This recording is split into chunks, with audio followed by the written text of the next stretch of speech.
2024 is all about living a soul-embodied life, which also means living a more heart-centered life, especially now as we are adapting to the new earth template, the Age of Aquarius. Living a heart-centered life, really coming from the heart, becomes very, very important, because 2024, moving forward, we are moving into the more of the divine feminine frequency, the 5D frequency. And that's why it is so important that we're living more of a heart-centered life, really coming from the heart rather than from the ego mind. Because up until this point, before we really moved into this new earth template, the Age of Aquarius, we were very much in the 3D world, the ego-driven, masculine world. But now with the shift into the new year, into the new energy, into the Age of Aquarius, it's all about the divine feminine. It's about ease, it's about flow, it's about surrendering, it's about allowing, and it's also about living that soul-embodied, heart-centered life. And in this video, I want to share with you 6 essential tips on how you can start living a soul-embodied and heart-centered life, because that is truly what is very important. So let's dive into the very first tip here. The first tip is, well, connect more with your heart center. When we're talking about living a heart-centered life, well, we have to connect more within our heart center, right? We need to connect more deeply within our heart and really act from that place as well. So here I want to invite you, start a daily practice where you drop out of your head into your heart. You can imagine taking the elevator, if you would like, taking the elevator from your head down into your heart, or you can just simply focus up on your heart center. And if that is a little difficult for you, what you can do is to help yourself is if you're putting a little pressure on your heart center, that gives you something to focus on. So as you're tuning in, you're just putting a little pressure on your heart center, because then you're having something to focus on. If you're just sitting here and just trying to connect with your heart center, and if this is a little difficult for you, then using this practice of really putting some pressure on your heart center, on your chest, can help you, because as you're putting pressure on your chest, and it doesn't have to be very hard, or you can even just tap on your heart center, that gives you something to focus on, because where focus goes, energy flows. So you want to bring some energy down into your heart center. The more you do that, the more you connect with your heart center, the easier it will be for you to then really live from the heart, respond from the heart, come from the heart, really embracing that heart-centered way of being. So here I want to invite you, do this on a day-to-day basis. You can start in the morning when you wake up, tuning into your heart first, really connecting deeply. Because when you do that, that also opens you up to then receiving guidance and insights, and you feel so much better. Because oftentimes, how many times have you woken up in the morning and right away you were thinking about your busy day and all the problems and all the to-dos and what happened yesterday, what happened, last week or last month, and oh my God, what's going to happen tomorrow? That's all ego territory. So by you dropping out of your head into your heart, and you're doing that first thing in the morning, you're starting your day also on a much higher note, because then you're not bugged down by all the stuff that ego is trying to throw at you, but you're really coming home. You're connecting deeply, and you're feeling so much better because you're feeling so much more connected as well. So that's the first tip, is start a daily practice of really connecting more within your heart center. Then the second tip is you want to really learn to be more compassionate towards yourself, but then also towards other people, because we're often our own biggest critics. We're talking down on ourselves. We don't like ourselves. We don't like certain things we do. We call ourselves stupid and not good enough and whatever, right? We have all these things where we're actually pretty harsh on ourselves, right? If you were to think about, how you're treating yourself, how you're talking to yourself or about yourself, would you want to be friend with that you that talks negatively about yourself all the time? So that's one thing as well. It's like, moving forward, we're really asked to become more passionate towards ourselves, to really love ourselves more, to appreciate ourselves more, but then also others as well. Taking people for who they are, for where they are on their journey. And here also to be more of a role model, because you have come very far already on your spiritual awakening journey. So you already know a lot more than those people that have not really been on their spiritual awakening journey yet, whether it's they haven't awoken yet or they're still basically right at the beginning. Here you are meant to be compassionate towards those people, to really honor where they're at, but you can be a role model to them by you doing your own work, by you showing yourself more compassion, by you showing more compassion towards other people. That is you being the role model, showing other people how to go about this now, because moving forward, we're really meant to be more compassionate. That's also living a heart-centered life. Living a heart-centered life doesn't mean judging other people or talking down on other people or yourself, or just judging what people do or who they are or why they're not further along, why they're not doing what they should be doing, and things like that. It's about taking everyone for who they are, where they're at on their journey, but then also not necessarily trying to force them to awaken quicker or try to force them to do something that you would like them to do because you know that this would help them or something like that, but just accept them for who they are. You continue doing your own work and being compassionate will help them to then eventually grow ready to then also follow your lead. Because one thing you got to understand, and this is also for yourself, is we all do the best that we can with what we got, with what we know, and with the situation that we're in.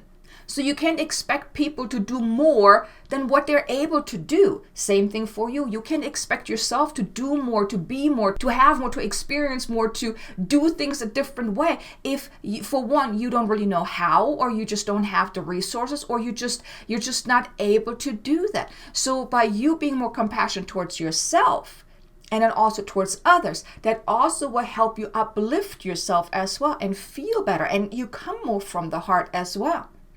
Then the third tip is you want to connect more with Mother Earth, with animals, with spirit, and even the higher realms. Really making that connection to the source of life. Mother Earth is the source of life.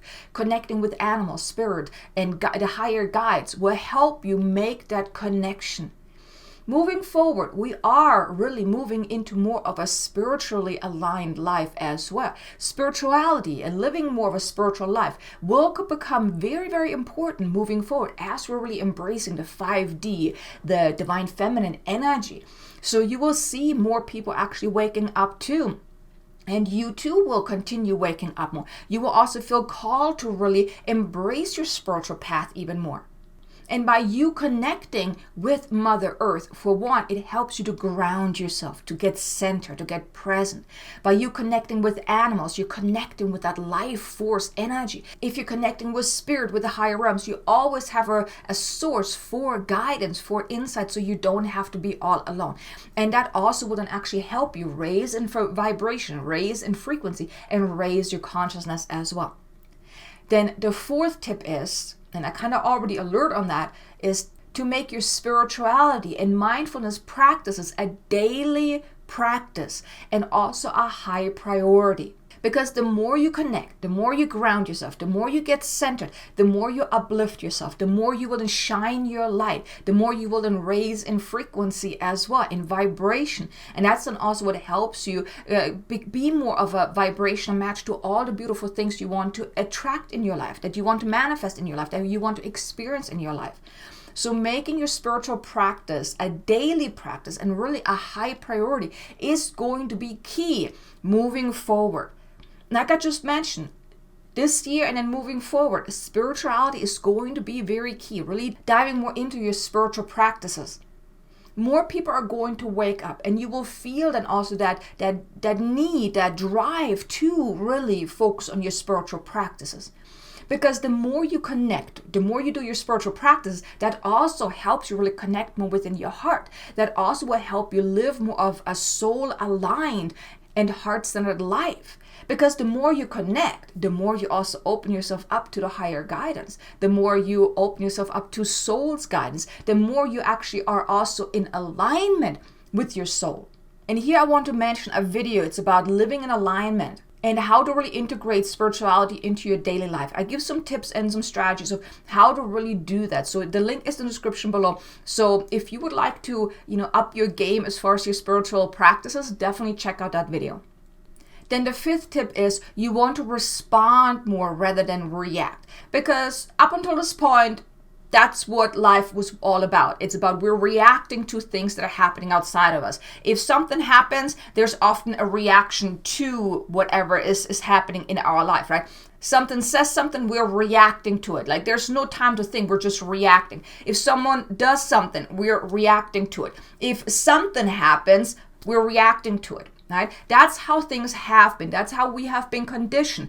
We have not been conditioned to take a moment and think about what we want to do, how we want to respond to it. We're just reacting, right? We are human beings that have been conditioned to react to life, to everything around us. We're reacting to our emotions. We're reacting to our feelings. We're reacting to what we're thinking, what we want. We're often in that reaction mode.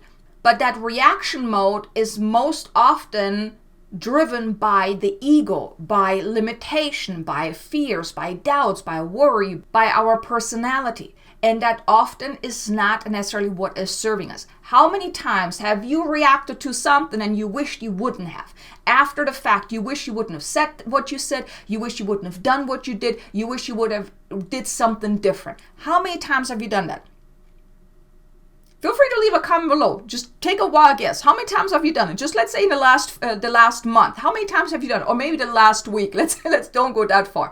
You will notice, if you're looking back, you will know that there's been many times that you have done something that in the after effect you wish like, maybe I wish I would have done something a little differently or said something differently. We all do it because that's what we've been conditioned to do. But now in this new Earth template, in the Age of Aquarius, this year and moving forward, we are meant to really come more from the heart, to really embrace that heart-centered life, which is also means to take a moment and respond in a higher way. So what I mean with that is, instead of you just reacting something, maybe taking a step back, energetically, mentally, emotionally, taking a step back, like, okay, how do I want to respond to that? Because when you're taking a pause before you're reacting and you're thinking about it, you're able to then respond in a higher way. That otherwise, if you were just to react, you wouldn't be able to do that because you're not taking that moment to think about it. And that doesn't have to take 5 minutes or 10 minutes for you to think like, okay, what do I want to do now? How do I want to respond to that? No, it's just in that moment, you're like, okay, let's see. Okay, this is what's happening. How do I want to respond? Because I don't want to respond in a way that's going to hurt me or another person. How can I respond in a higher way? And that all can happen in a moment. And that's why the more you connect within your heart center, the more you connect with your soul, it's becoming easier for you to respond rather than react. Because like I said, reacting happens when you're in your mind. That is ego territory, right? So when you're connecting more within your heart, you are more connected, and then you can respond with a higher ability. You can respond in ways that are really to your highest and greatest good. You can respond in ways that will make you feel good, and also maybe other people. That just feels right. So here, moving forward, I want to invite you to pause more often, especially if it's something big. If it's maybe about making a decision, about if something happens, if someone says something, instead of you just like, just blurting out and reacting, maybe take a step back, like, okay, maybe they said that because maybe they're having a bad day. They probably don't mean it, because if maybe they're usually not like that. And even if they're usually really bad towards you or whatnot, maybe they're just having so much stuff within them that they're not happy about, and they're just basically making everyone pay for it. When you're looking at things from a different perspective, right? When you're also using compassion and maybe looking at situations from a different and higher perspective, then you can respond in a higher way, rather than you just reacting and causing trouble and anger and fights and all of that, or just you feeling discomfort about the situation. You can take a step back and just kind of think for a moment before you react, and then respond in a higher way. And then the sixth and final tip is you want to learn to follow soul's guidance. And that's why connecting with your heart is so important, because then you can tune in to see, okay, what do I feel guided to do right now? Does this feel in alignment? Does this feel right? What do I feel called to do today, tomorrow? What kind of food do I feel most in alignment to eat? instead of just always eating all that bad stuff that your mind wants, that your body kind of wants, but it's really not good for you, you can tune in and let your soul guide you. Even the things you're doing on a day-to-day basis, connect more with soul to see, what do you feel guided to do? What do you feel called to do? And then take those soul-inspired steps, those soul-inspired actions. Ignore what your ego is telling you, those ego demands that are usually limitation and lack and frustration, and all of that is meant to hold you back, meant to keep you where you're at right now, where it's comfortable, even though it may not be comfortable for you as the person, but for the ego, it's comfortable where you're at. So when you're listening to soul, that often pushes you outside of your comfort zone. But that's where the magic is. That's where you're meant to go, especially now moving forward. If you're here watching this, I truly believe that you have a very big and important purpose in this new earth template, this Age of Aquarius. You are meant to be somewhat of a role model, a mentor, a guide, a channel, a healer, whatever it is, a way shower. And even if it's not on a big scale, but you just doing your own work, right, will make an impact. So you want to listen to your soul's guidance, your soul's nudges. And by you tuning in every day and connecting with your heart, that also connects you with the seat of your soul, because the seat of your soul is within your heart center. So by you connecting, and then you're opening yourself up, maybe asking, what is the most important for me to know today? How can I be more in alignment today? What is my soul desire to focus on today? Things like that. And then you want to listen, you want to trust, and you want to act on the guidance. Listen to the guidance, like really listen, pay attention to your soul. Think of it like that. If someone would be sitting right next to you, your friend is right next to you, and they're trying to talk to you, and you're like, totally ignoring them. That's the same thing with your soul. So you want to pay attention, you want to tune in, you want to connect, and you want to then listen. Listen to your soul as if your soul would be sitting right next to you or right in front of you. And then trust whatever guidance your soul gives you, because your soul knows what is best for you. No one else can do that. No one else can tell you what is best for you, but your soul. And you can get the guidance from your soul by tuning in, by listening more closely, and then trusting the guidance, and then you want to act on the guidance. These are the 6 tips on how you can live a more heart-centered life. And this is truly becoming very, very important as we're really adapting to this new earth template, this new beautiful frequency, the Age of Aquarius. This is really becoming very, very important. So I really hope that you enjoyed these tips. Feel free to leave me a comment below. Have you maybe noticed that inner drive to live a more heart-centered life, to really connect more deeply? Have you sensed that the energies are shifting? I would love to know. Leave me a comment below. While you're at it, maybe even hit the like button. Subscribe if you haven't done so already, and hit the notification bell so you can get notified whenever I release new content. But I really hope that these tips were helpful for you. Now be sure to check out this video here. It's a beautiful light language activation to really help you embrace that shift, the shift of the paradigms, to really help you align to this beautiful frequency. And I look forward to seeing you again in the next video. Until then, make an amazingly abundant and joyful day. Namaste.